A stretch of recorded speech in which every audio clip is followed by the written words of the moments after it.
Hello ছাত্রছাত্রীরা, আশা করি তোমরা সবাই ভালো আছো। আজ আমি মাধ্যমিকের ম্যাথামেটিক্সের 2025-এ যে প্রশ্নগুলো এসেছিলো সেই প্রশ্নের কিছু অঙ্ক নিয়ে আলোচনা করব। ভিডিওটি ভালো লাগলে অবশ্যই তোমরা চ্যানেলটিকে সাবস্ক্রাইব করে নেবে, আর যারা ফেসবুক পেজ থেকে দেখছো তারা অবশ্যই ফেসবুক পেজটিকে ফলো করে নেবে। তা আমি এখানে যে অঙ্কটা বলবো সেটা হচ্ছে 5-এর দাগের অঙ্কগুলো বলবো আর 6-এর দাগের অঙ্ক বলবো। ভিডিওটি ভালো লাগলে তাহলে আমি পরবর্তী আরও ভিডিও বানাবো 2025-এর অঙ্কের। তো বেশি গল্প না করে আমি অঙ্কগুলো শুরু করছি। দেখো এখানটায় 5-এর 1 নম্বর অঙ্কটা কী বলেছে। কোনো যৌথ ব্যবসায় সমর ও মহিমের প্রত্যেকের মূলধন 20,000 টাকা। 6 মাস পর সমর আরও 5,000 টাকা দিল, কিন্তু মহিম 5,000 টাকা তুলে নিল। যদি বৎসরান্তরে 32,000 টাকা লাভ হয়ে থাকে তবে তাদের প্রত্যেকের লাভ্যাংশ নির্ণয় করো। তো দেখো এই অঙ্কটা আমি কীভাবে করছি। তো প্রথমে লিখলাম সমরের 1 মাস হিসেবে মূলধন 20,000 টাকা 6 মাসের জন্যে, প্লাস 20,000 টাকার প্লাস 5,000 টাকা, যেহেতু 6 মাস পর 5,000 টাকা আরও দিল, সেই টাকা থাকবে 6 মাস। তো আমরা 20,000-এর সঙ্গে 6 গুণ করলাম 1,20,000, আর 20 আর 25 যোগ করলাম 20 আর 5 যোগ করলাম 25,000 হলো, ইন্টু 6, তার মানে 1,20,000, আর এখানটা হলো 1.5 লাখ, তাহলে এটা হলো 27,000 টাকা, 2,17,000 টাকা এবার লিখলাম মহিমের 1 মাস হিসাবে মূলধন 2,000 গুণ 6, প্লাস যেহেতু মহিম 5,000 টাকা তুলে নিয়েছিল সেটা মাইনাস 5,000 করলাম ইন্টু 6, তাহলে এটা হয়ে গেলো 1,20,000, 15,000-এর সঙ্গে 6 গুণ করলাম 90,000, তাহলে এটা হয়ে গেলো 21,000 টাকা।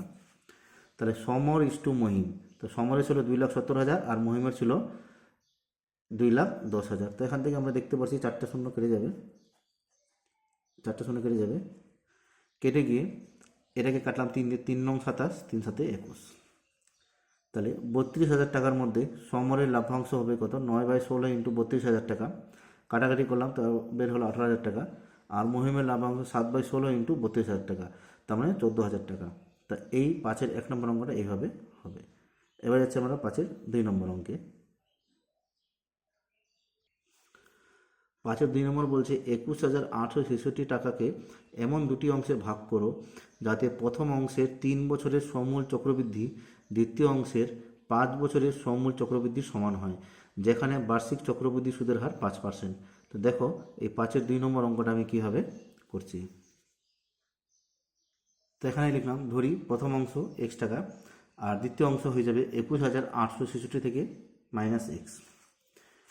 শর্তানুসারে প্রথম অংশটা 3 বছর খাটলো, তো চক্রবৃদ্ধি সূত্র, যেটা সূত্র আছে সমূল চক্রবৃদ্ধির P1 + r/100 পাওয়ার n, তো এখানে n এর জায়গায় 3 বছর বলে দিয়েছে। আর দ্বিতীয় অংশটা 21,866 বিয়োগ x 1 যোগ 5/100 পাওয়ার 5, এটা 5 বছরের জন্য। তা এটা 5 বছরের চক্রবৃদ্ধি সমূল চক্রবৃদ্ধি, আর এটা 3 বছরের সমূল চক্রবৃদ্ধি, দুটাই কী হবে? সমান হবে, কোশ্চেনের মধ্যে লেখা আছে।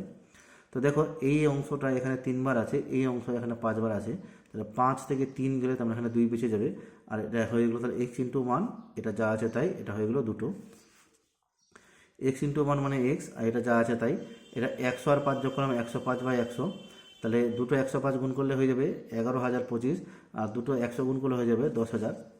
তো সমান সমান এই পার্টটা এখানে আসলে পরে উল্টে যাবে, তা 10,000 উপরে চলে যাবে আর 11,025 নিচে চলে আসবে, এটা হয়ে গেলো 21,866 বিয়োগ এক্স।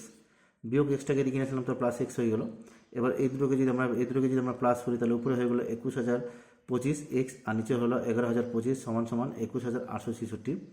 তারপরে এক্স সমান সমান 21,866 ইন্টু 11,025, আর নিচে হয়ে গেলো 21,025, এটাকে কাটাকাটি করলাম, তাহলে এক্সের মান বের হলো 11,466 টাকা। তার মানে প্রথম অংশ হয়ে গেলো 11,466 টাকা, আর দ্বিতীয় অংশ হয়ে যাবে 11,866 থেকে 11,466 বাদ, তার মানে 10,400 টাকা। তো এটা হলো তোমাদের 5-এর 2 নম্বর অঙ্কটা। আশা করি বুঝতে পারলে কীভাবে করলাম অঙ্কটা। এবার যাচ্ছে আমাদের 6 নম্বর অঙ্কে। 6 অঙ্ক বলেছে কি, 16কে এরূপ 2 অংশে বিভক্ত করো যেন বৃহত্তর অংশের বর্গের দ্বিগুণ ক্ষুদ্রতর অংশের বর্গের চেয়ে 164 বেশি। দেখো এই অঙ্কটা আমি কীভাবে করছি। দেখো এখানে লিখলাম কি, ধরি বৃহত্তর অংশ x, ক্ষুদ্রতর অংশ 16 - x। তো বৃহত্তর অংশের বর্গের দ্বিগুণ, দেখো বৃহত্তর অংশের বর্গের দ্বিগুণ করলাম, আর ক্ষুদ্রতর অংশের বিয়োগ করলাম, এই দুটোর বিয়োগফল হয়ে যাবে 164 কোশ্চেনের মধ্যে লেখা আছে।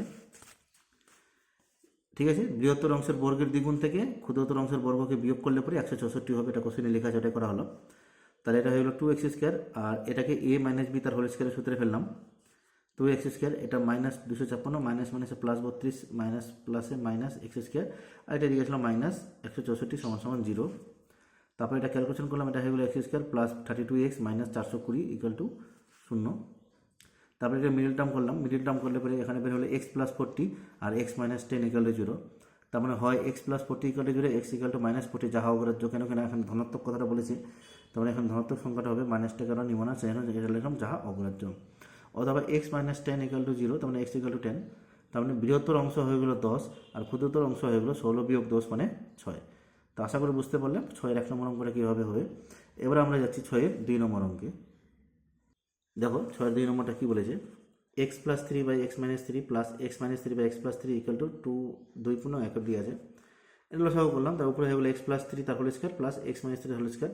তাহলে উপরটাকে সূত্রে ফেললাম, a plus b whole square plus a minus b whole স্কোয়ারের সূত্র হয়ে যাবে 2a square plus b square, আর নিচেরটা হয়ে যাবে এ স্কোয়ার মাইনাস বি স্কোয়ারের সূত্র সমান সমান 5/2। তো এটা হলো 2x স্কোয়ার প্লাস 9, এটা হয়ে গেলো x স্কোয়ার মাইনাস 9 সমান সমান 5/2। তো গুণ করলাম, এটা হয়ে গেলো 5x স্কোয়ার, এটা হয়ে গেলো 5 নং 45, এটা হয়ে গেলো 4, এটা হয়ে গেলো x স্কোয়ার প্লাস 9, এটা যা আছে তাই লিখলাম। এটা 4 দিয়ে গুণ করলাম, 4x স্কোয়ার 4 নং 36, তারপরে এক্স স্কোয়ারগুলোকে এক জায়গায় নিয়ে আসলাম, 45কে দিকে নিয়ে আসলাম। তাহলে এটা হয়ে গেলো এক্স স্কোয়ার, এটা হয়ে গেলো 81, তাহলে x equal two plus minus 9। তারপর নির্ণয় সমাধান x equal two plus minus 9। এটা হলো 6-এর 2 নম্বর অঙ্কটা। আশা করি বুঝতে পারলো এই দুটো পার্ট 5-এর আর 6-এর অঙ্কগুলো কীভাবে হলো। তো আজ আমি ভিডিও এ পর্যন্ত করলাম, পরবর্তী ভিডিওতে আমি 7-এর অঙ্ক আর 8-এর অঙ্ক নিয়ে আলোচনা করব।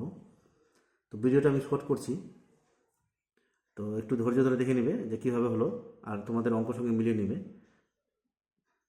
আর তোমাদের অঙ্ক কোশ্চেনে যা শোনা যাচ্ছে, তোমাদেরকে হয়তো 11 নম্বর মার্কস এক্সট্রা দেওয়া হবে।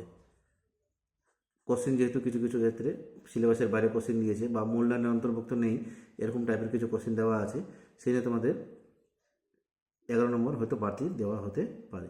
তো এই বলে আজকে আমি ভিডিও এখানে শেষ করলাম। ধন্যবাদ।